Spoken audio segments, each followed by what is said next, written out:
కాదంబినీకి మయతే నజలానుషంగం భృంగావలికి మురరీ కురుతేన పద్మం కిం వా కలిందతనయా సహతేన గంగాం కామాక్షి నిశ్చయపదం నతవాక్షి లక్ష్మీ. కామాక్షి తల్లి ఇక్కడ కవి వ్యంగ్యంగా ఇలా అడుగుతున్నారంటే, ఎంతటి చంచలత్వం ఉన్నవాళ్ళైనా సరే తమ తమ ప్రియులతో కలిసి ఇష్టమైన వాళ్ళతో కలిసి నెమ్మదిని పొంది శాంతంగా ఉంటారు కొంచెంసేపటికి.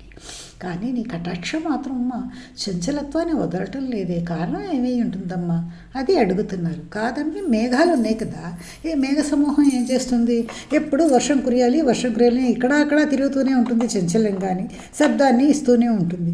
ఎప్పుడైతే అది నదినో సముద్రంలోనో తన వర్షపు నీరునన్నింటినీ వదిలేస్తుందో దానితో కలిసిపోయి నెమ్మదిని పొందుతుంది, చంచలత్వాన్ని వదిలేస్తుంది. అలాగే భృంగావలి ఉంది అంటే, భృంగావలి అంటే మన భ్రమరాల సమూహం.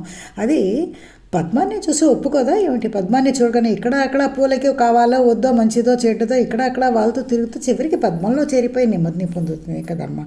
కలింత తని అయిన యమునాదేవి ఏం చేస్తుంది, ఇక్కడ అక్కడ తిరుగుతూ ప్రవేశిస్తూ గంగలో కలిసి గంగతో కూడా ఉండి నామరూపాలని కూడా వదిలిపెట్టి ఉంటుంది కదమ్మా. అలాగంతా ఉన్నప్పుడు నీ కటాక్షం మాత్రం ఎక్కడా ఒక చోట నిలుపు లేకుండా తిరుగుతూనే ఉందేనమ్మా. నీ పదాల మీద కూడా దానికి శాంతి లేదే. ఒకవేళ నీ కటాక్షానికి భక్తులందరికీ అనవరతము ఏదైనా సుఖాన్ని శాంతిని ప్రసాదించాలి అన్న ఆతురతతోనే చంచలంగా ఎప్పుడు ఉంటుందమ్మా అని అడుగుతున్నారు మూక కవి.